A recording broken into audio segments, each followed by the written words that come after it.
আমরা যে basic passive ভয়েসের যে বেসিক রুলস অবলম্বন করে, যে রুলসগুলো অবলম্বন করে আমরা অ্যাক্টিভ প্যাসিভ করেছি, সেন্টেন্স বিভিন্ন ধরনের হয়ে থাকে, assertive, interrogative, imperative, optative, exclamatory. কেমন? ভয়েস চেঞ্জটা মেজরলি বিশেষ করে অ্যাসারেটিভ সেন্টেন্সেরই হয়ে থাকে। বিশেষ করে কিছু ইন্টারোগেটিভ সেন্টেন্সকেও আমাদের ভয়েস চেঞ্জ করতে হয়, ইম্পারেটিভ, অপটেটিভ এগুলোকেও করতে হয়। এক্সক্লেমেটরিটা সাধারণত ভয়েস চেঞ্জের মধ্যে আসে না। তো ওগুলোরও কিছু কিছু বিষয় আমাদের শিখতে হবে। এর মধ্যে ইন্টারোগেটিভ ভয়েস চেঞ্জটা, ইন্টারোগেটিভ সেন্টেন্সের ভয়েস চেঞ্জটা স্টুডেন্টদের কাছে একটু মানে ঝামেলাপূর্ণ মনে হয়। এটা বিভিন্ন জন, বিভিন্ন টিচার বিভিন্নভাবে বিভিন্ন স্ট্র্যাটেজিতে করে থাকে। ইন্টারোগেটিভ সেন্টেন্সকে ভয়েস চেঞ্জ করার ফর্মুলাটা এক একজন এক একভাবে করে আর কি, বা গাইডে মানে একটু বেশি লেংদি মনে হয় আমার কাছে। তো আমরা কি করব, আমি যেভাবে করাই, যে এই নর্মালি এই যে বেসিক তোমরা শিখেছ এবং এই অ্যাসারেটিভ সেন্টেন্সের ভয়েস চেঞ্জ তোমরা যে প্রক্রিয়ায় করেছ, ঠিক সেই কাজগুলো করেই, সেই কাজগুলো দিয়েই আমরা ইন্টারোগেটিভ সেন্টেন্সের ভয়েস চেঞ্জ করতে পারবো। এটার জন্য ভিন্ন কোনো নিয়মে যাওয়া প্রয়োজন নাই, কারণ ভিন্ন নিয়মে গেলে আরো ঝামেলা বাড়বে আর কি। ঠিক আছে, আমরা দেখব যে জাস্ট ওই নিয়মগুলো জেনেই, এই যে বেসিক যেভাবে আমরা শিখেছি এবং অ্যাসারেটিভ সেন্টেন্সের ভয়েস চেঞ্জ যা দিয়ে করেছি, ঠিক সেম জিনিসগুলো দিয়ে আমরা ইন্টারোগেটিভ সেন্টেন্সের ভয়েস চেঞ্জ করতে পারবো। তবে একটু বাড়তি সতর্কতা রাখতে হবে, মানে বাড়তি একটা নলেজ মানে খেয়াল রাখতে হবে আমাদেরকে। ঠিক আছে, যেটা আমরা এই ডিসকাশনের মধ্যে দেখব এবং আমরা ওগুলো অ্যাপ্লাই করে কিছু এক্সাম্পল সেন্টেন্সও করব, এক্সারসাইজও করব। ইন্টারোগেটিভ সেন্টেন্সটা দু ধরনের হয়ে থাকে না? একটা হচ্ছে ইয়েস নো কোয়েশ্চেন, ইয়েস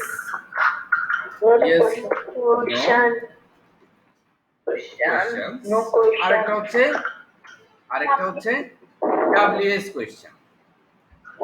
আচ্ছা, আমরা এখন এই যে ইয়েস নো কোয়েশ্চেনের কিছু ভয়েস চেঞ্জ প্রথমে করে ফেলি এবং করতে করতে দেখবো যে আমরা সেম বেসিক গুলো দিয়ে আসলে কাজ করতে পারছি। খেয়াল করো। আচ্ছা, সাউন্ড কার হচ্ছে?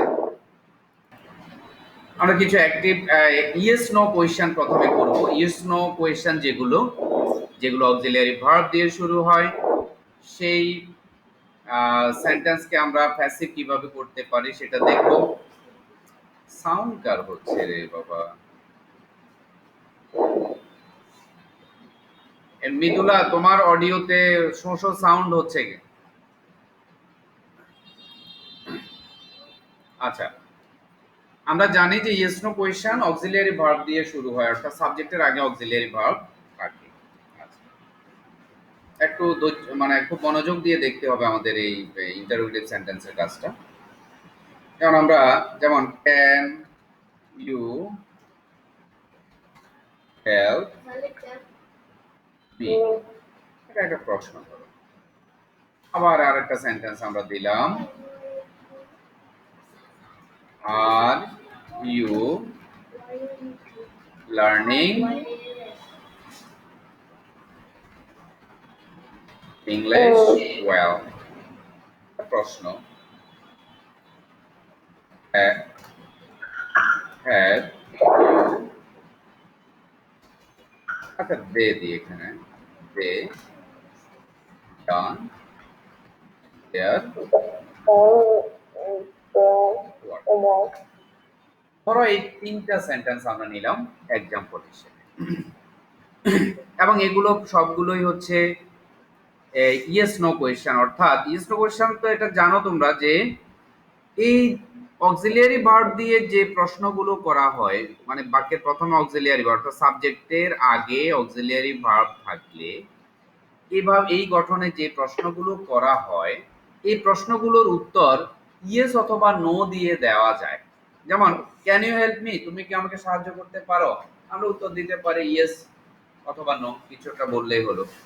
এইভাবে প্রত্যেকটা আর ইউ লার্নিং, তুমি কি ইংরেজি ভালোভাবে শিখছো, বা তোমরা কি ইংরেজি ভালোভাবে শিখছো, আমরা ইয়েস অথবা নো দিয়ে আনসারটা দিতে পারি, তাহলে বোঝা গেল হ্যাঁ ভালোভাবে শিখছি অথবা ভালোভাবে শিখছি না। তুমি কি তোমার হোমওয়ার্ক করেছো, আর তারা কি তাদের হোমওয়ার্ক করেছে, have they done their homework, এবং তারা উত্তর দিতে পারে, যে কেউ উত্তর দিতে পারে ইয়েস, ইয়েস বললে হ্যাঁ, নো বললে না, উত্তর হয়ে গেল। এই জন্য এগুলোকে বলা হয় ইয়েস নো কোয়েশ্চেন। তো এই ধরনের প্রশ্নগুলো অক্সিলিয়ারি ভার্ব দিয়ে শুরু হয়, এগুলোকে আমরা প্যাসিভ করব।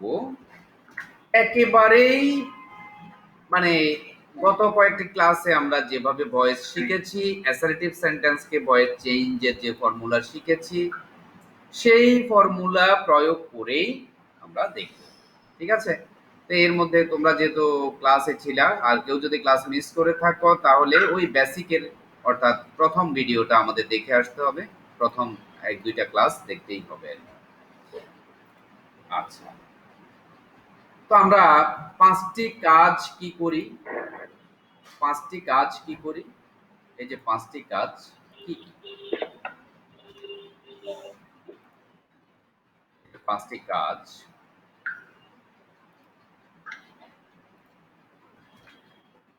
পাঁচটি কাজ কি কি আমরা এখানে একটু নোটে রাখি। পাঁচটি কাজ হলো,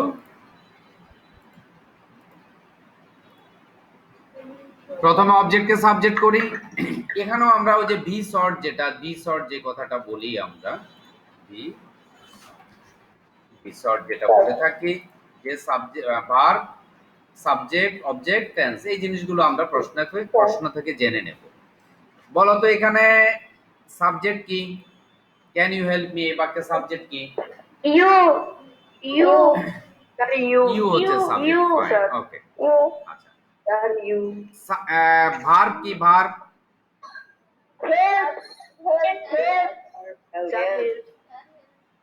হেল্প না, আচ্ছা হেল্প হচ্ছে ভার্ব। অক্সিলিয়ারি ভার্ব কি, হ্যাঁ ক্যান হচ্ছে অক্সিলিয়ারি ভার্ব, ফাইন। অবজেক্ট কি, অবজেক্ট হচ্ছে ফাইন ফাইন ফাইন। এখন আমরা ঠিক এই নিয়মে কাজটা করব, ঠিক আছে? আর কি পরিবর্তন হয় সেটা আমরা দেখব, সেটা আমরা একটু মাথায় রাখবো। আচ্ছা, এখানে বিশেষ করে দেখো যে সাবজেক্টের আগে অক্সিলিয়ারি ভার্ব চলে যায়, সাবজেক্টের আগে যখন অক্সিলিয়ারি ভার্বটা চলে থাকে তখন সেটা প্রশ্নবোধক বাক্য হয়, ঠিক আছে? তো আমরা কি করব, আমরা যখন প্যাসিভ করব, অ্যাক্টিভ থেকে আমরা প্যাসিভ করব। প্যাসিভ মানে কি করছি, আমরা সাবজেক্ট এবং ভার্বের যে রিলেশন, এই রিলেশনটাকে প্যাসিভ করছি নাকি? আমরা বেসিকে এই বিষয়ে কথা বলেছিলাম, কিন্তু আমরা কি ইন্টারোগেটিভ সেন্টেন্সকে বদলে ফেলতে পারবো? আমরা কি আমাদেরকে ইন্টারোগেটিভ কে অ্যাসার্টিভ বানাইতে বলেছে, মানে ভিন্ন ধরনের সেন্টেন্স বানাইতে বলে নাই, আমাদেরকে শুধু অ্যাক্টিভ প্যাসিভ চেঞ্জ করতে বলেছে। অতএব এই যে প্রশ্নের ধারা, যেটা এই প্রশ্ন কিন্তু প্রশ্নই থাকবে, এটাকে রেখে আমরা অ্যাক্টিভ প্যাসিভের ব্যাপারটা করব, ঠিক আছে? আচ্ছা, তো এটা আমরা অ্যাসার্টিভে করেছি, কিন্তু ইন্টারোগেটিভে বিশেষত্ব কি, মানে কি বিষয়টা একটু খেয়াল করতে হয়, সেটা হলো আমরা নিয়ম মতো করে ফেলি, অবজেক্টকে সাবজেক্ট করতে হবে। তাহলে প্রথম কাজ কি আমাদের, আচ্ছা আমরা এভাবে করি, আমরা এক নাম্বার কাজ কি, না স্যার আমাদের এক নাম্বার কাজ এখানে মি কে আই করতে হবে, অবজেক্ট কে সাবজেক্ট না, তাহলে মি দিয়ে হবে আই। আচ্ছা ফাইন, এই যে মি কে আই করতে হবে, আমরা আই করলাম, ভালো কথা, এক নাম্বার কাজ করলাম।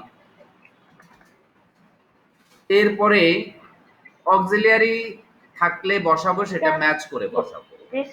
অক্সিলিয়ারিটা কি, ক্যান, অক্সিলিয়ারিটা ক্যান, তাহলে ক্যান বসে যাবে। হ্যাঁ, তাহলে দুই নাম্বার কাজটা কি হলো আমাদের, দুই নাম্বার কাজটা হলো মডাল, অর্থাৎ ক্যান বসে গেল, ক্যান বসে গেল, এবং মডাল অক্সিলিয়ারি সাবজেক্ট যাই হোক আর বাস বিচার নেই আর কি। হ্যাঁ, ইউর সাথে ক্যান বসেছে, আই এর সাথেও ক্যান বসবে।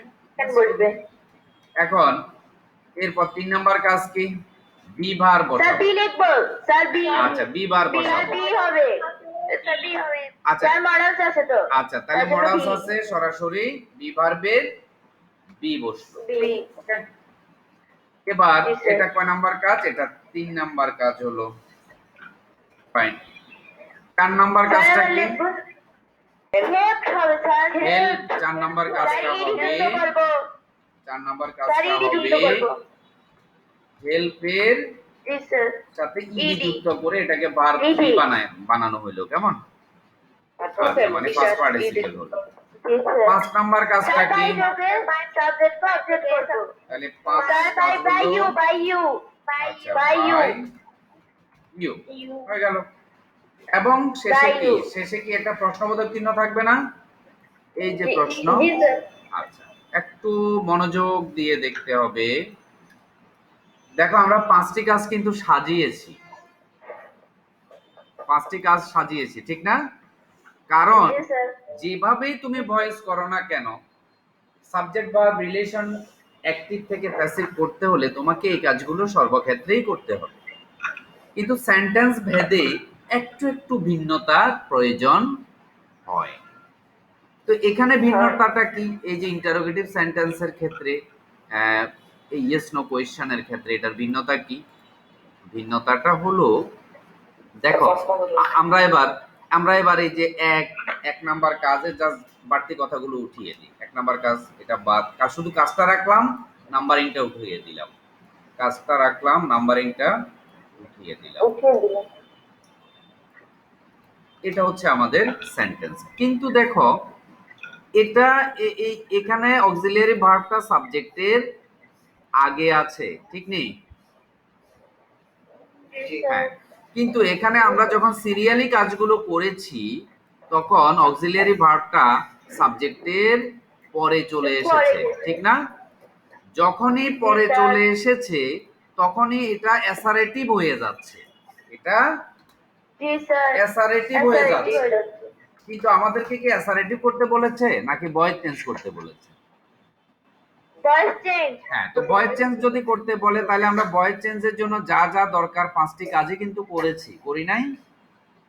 জি স্যার কিন্তু আমরা যখনই অ্যাসারেট অক্সিলিয়ারি ভার্বটাকে এখানে আছে সাবজেক্টের আগে, আমরা যখনই সাবজেক্টের পরে নিয়ে এসেছি, কারণ সিরিয়ালি কাজ করতে গেলে অক্সিলিয়ারি ভার্বটা সাবজেক্টের পরে চলে আসছে, তখনই সেটা অ্যাসারেটিভ হয়ে যাচ্ছে। তাই এটা কি ভয়েস হবে?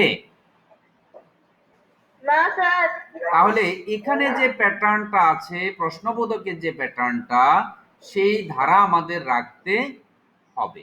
মানে আমরা ভয়েস চেঞ্জটা করে ফেলেছি, কিন্তু অক্সিলিয়ারি ভার্বটাকে কি করতে হবে?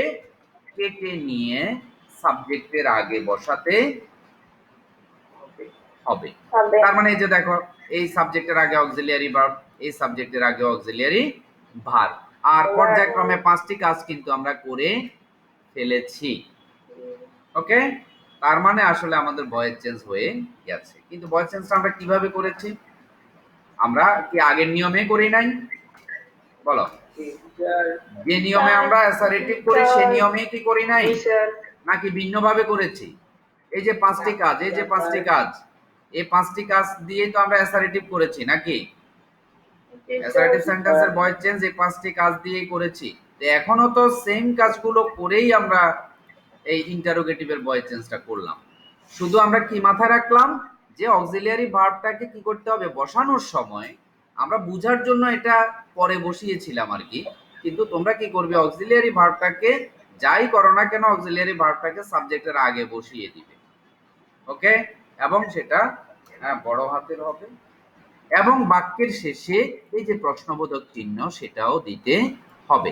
আর ভিতরে যে কাজগুলো জাস্ট আগের মতো করে ফেললেই হবে। এই বাক্যটা নিয়ে কারো প্রশ্ন আছে কিনা? এটা কি বুঝতে পেরেছো?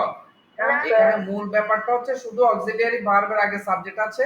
আমরাও নতুন যে সাবজেক্টটা পেলাম, সরি, সাবজেক্টের আগে অক্সিলিয়ারি ভার্ব থাকে, আমরাও যে নতুন সাবজেক্টটা পেলাম তার আগে অক্সিলিয়ারি ভার্বটা বসালাম। অর্থাৎ অক্সিলিয়ারি ভার্বটা পরে বসানোর কথা, জাস্ট সেটা আগে বসাই দিলেই কিন্তু এই ইয়েস নো কোয়েশ্চেন বা ইন্টারোগেটিভের ভয়েস চেঞ্জটা হয়ে যাচ্ছে।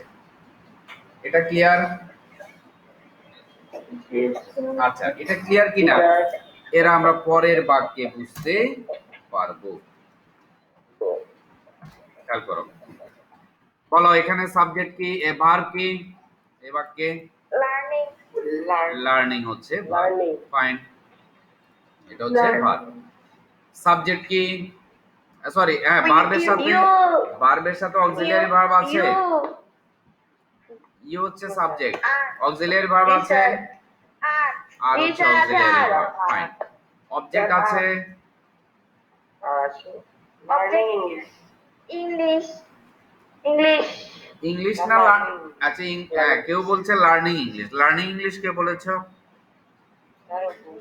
অপু, লার্নিং ইংলিশ কেন হলো অবজেক্ট?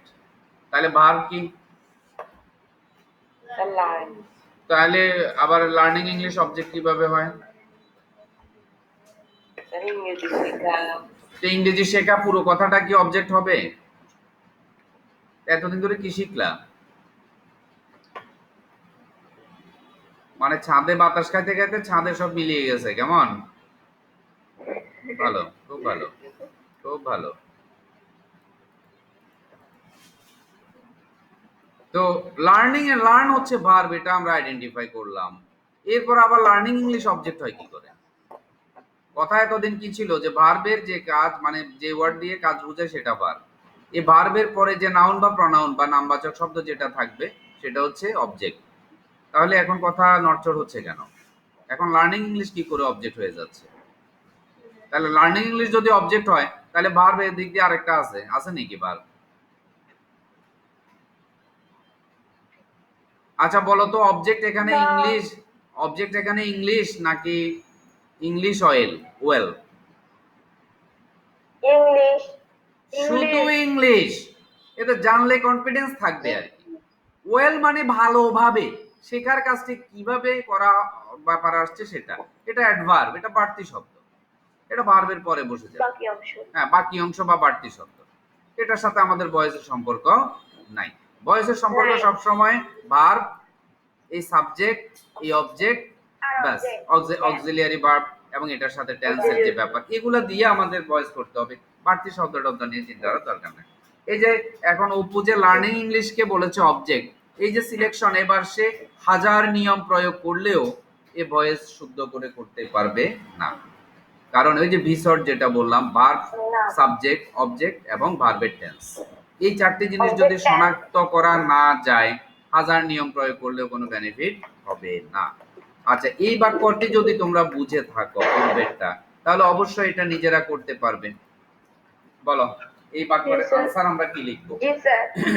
এখানে শুধু আমাদের মনে রাখ, অবজেক্টকে সাবজেক্ট করব English. English sir. English sir. English noun থাকলে এটা অপরিবর্তিত থাকে, সাবজেক্ট আসলেও ইংলিশ। হ্যাঁ বলো কি লিখবো? অক্সিলিয়ারি ভার্ব আছে নেই? আর আছে, ভালো কথা। ম্যাচ হইছে নেই? না স্যার, ইজ হয় না, ইজ হবে। তাহলে ইজ হবে, ইজ হবে। ভালো কথা, ইজ হবে। এখন এই যে অক্সিলিয়ারি, এটা কি এখানে থাকবে নাকি আগে নিয়ে যাব? স্যার আগে নিয়ে যাব। তাহলে আগে নিয়ে যাব। কেটে আগে নিয়ে গেলাম। এই মূল ঘটনাটা হচ্ছে এখানে, এবং আগে নিয়ে গেলে এটাকে বড় হাতে দেব। এই ঘটনাটা হচ্ছে এখানে, ইজটা এখানে বসার কথা ছিল, কিন্তু প্রশ্নবোধক যেহেতু আমাদের অক্সিলিয়ারিটা আগে বসাইতে হবে সাবজেক্টের। জাস্ট ঘটনা এখানে, ঠিক আছে? এরপরে সিরিয়ালি কাজগুলো করে দাও, আর কিছু নাই। সিরিয়ালি কাজগুলো করে দাও। কি করবা? Sir learn. এই বিভাগ লিখতে হবে না? বিভাগ, স্যার বিভাগ লিখতে হবে তো। জি স্যার। বিভাগ কি লিখবো? বিং হবে, ভার্বের আইএনজি আছে, learning, B I N G, being হয়ে গেল। এরপর মূল ভার্বের লার্ন। Sir learn. লার্ন, মূল ভার্বের ফার্স্ট পার্টিসিপল হলো। তারপর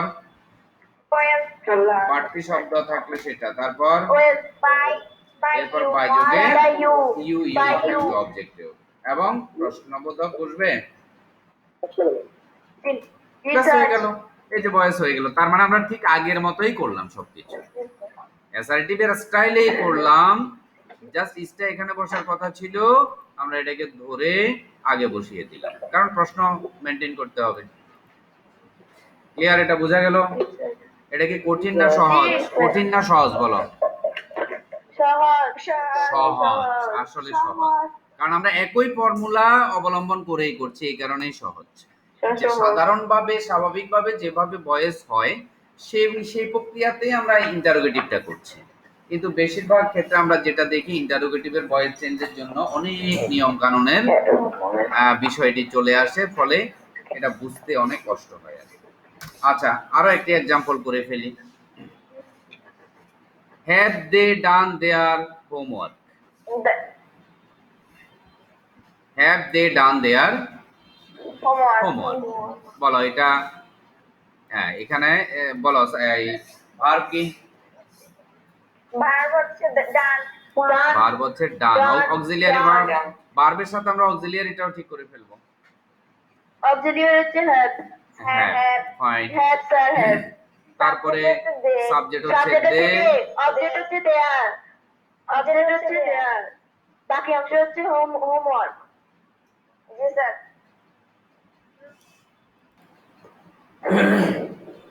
দেয়ার হোমওয়ার্ক। আসলে শুধু দেয়ার না, দেয়ার হোমওয়ার্ক।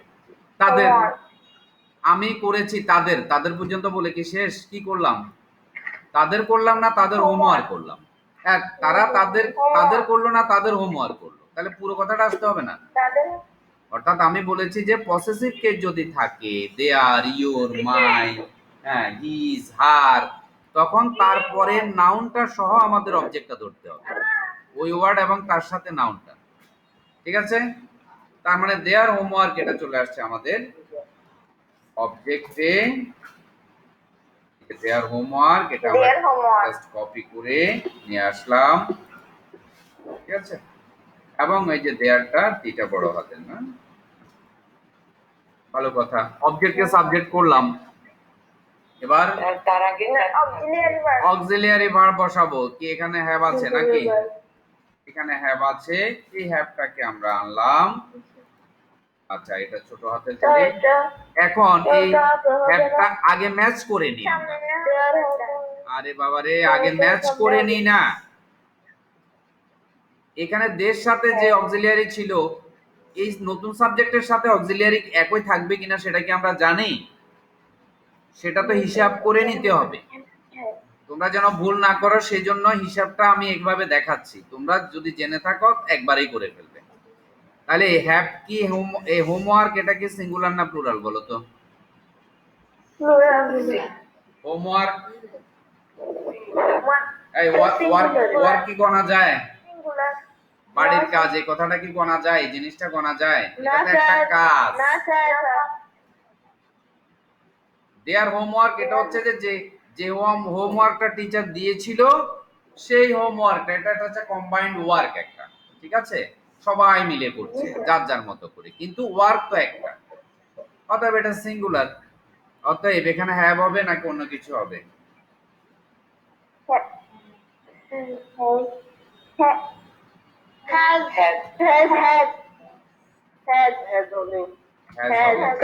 সিঙ্গুলারের জন্য হ্যাজ। এখন এই হ্যাজটা কি এখানে থাকবে? না স্যার, দেয়ার হোমওয়ার্কের আগে। দেয়ার হোমওয়ার্কের আগে। এই যে আগে যখন হলো তখন এখানে একটু চেঞ্জ করতে হবে, এইটা বড় হাতে দিতে হবে, এবং আগে যেটা বড় হাতের আমরা দিয়েছিলাম সেটা ছোট হাতের, বাক্যের ভেতরে ছোট হাতের। তাহলে কি দাঁড়াচ্ছে? Has their homework. তার মানে আমরা এখানে দুটো কাজ করেছি। এবার 3 নাম্বার কাজ কি? স্যার বিন, বি ডাবল ই এন। কেন? কারণ হ্যাভ হ্যাজ থাকলে, হ্যাভ হ্যাজ স্যার এখানে থাকলে ডান, এটা কিন্তু ফার্স্ট ভার্বের বিন বা বি ভার্বের জন্য বিন বসাতে হয় হ্যাভ হ্যাজ থাকলে, হ্যাভ হ্যাজ থাকলে। এরপর মূল ভার্ব কি? ডান। মূল ভার্ব ডান। তো এটি এখানে কি রূপে আছে? এখানে এটি কি রূপে আছে? ফার্স্ট পার্টিসিপল 3 নম্বরে আছে, কারণ হ্যাভ এর পরে 3 নাম্বারটাই বসে। তো এখানেও তো আমাদের 3 নাম্বার করা দরকার। তো করা তো আছে, আর করব কি? জি স্যার। করা তো আছে, তার মানে কাজ হয়ে গেল। এরপরের কাজ কি? বাড়তি শব্দ আছে নাকি এখানে? না স্যার। অবজেক্টের পরে আর কোনো শব্দ নাই, স্যার তো কাজও নাই। By them, by them, them, by Them. এটা কি হয়ে গেল, দ্যাম হয়ে গেল। ব্যাস। Interrogative symbol. Them. Sir, বলো এখানে কারো প্রশ্ন কারণ এটা যদি বুঝে থাকো এরপরে যে ইন্টারোগেট ডাব্লিউএস কোয়েশ্চেনের যে ভয়েস চেঞ্জ সেটাও খুব সহজে বুঝে যাবে যদি এটা বুঝে থাকো। কারণ এটার এই ইয়েস নো কোয়েশ্চেনের মধ্যে যেরকম সাবজেক্টের আগে অক্সিলিয়ারি ভার্ব থাকে, ডাব্লিউএস কোয়েশ্চেনের আগেও ঠিক সাবজেক্টের আগে অক্সিলিয়ারি ভার্ব থাকবে। থাকবে। অতএব এই কাজটা সেম হবে, শুধু ওখানে ডিফারেন্সটা কি হবে, এই অক্সিলিয়ারির আগে আরেকটা কি হবে, ডাব্লিউএস ওয়ার্ড আসবে যেটা দিয়ে কোনো তথ্য জানার জন্য প্রশ্ন করা হবে। ব্যাস এটাই। এই যে এখানে বাক্যের প্রথমে একটা অক্সিলিয়ারি ডাব্লিউএইচ ওয়ার্ড আসবে, আর কিছু না। কিছু পরিবর্তন সেখানে আছে,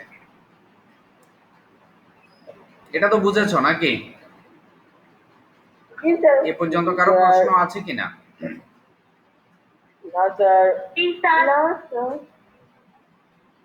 ফাইন, তাহলে আমরা Sir.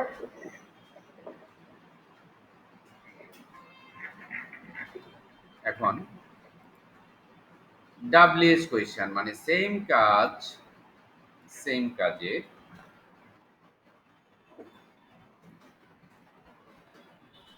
ডাব্লিউএস কোয়েশ্চেনের ক্ষেত্রে কাজ করব।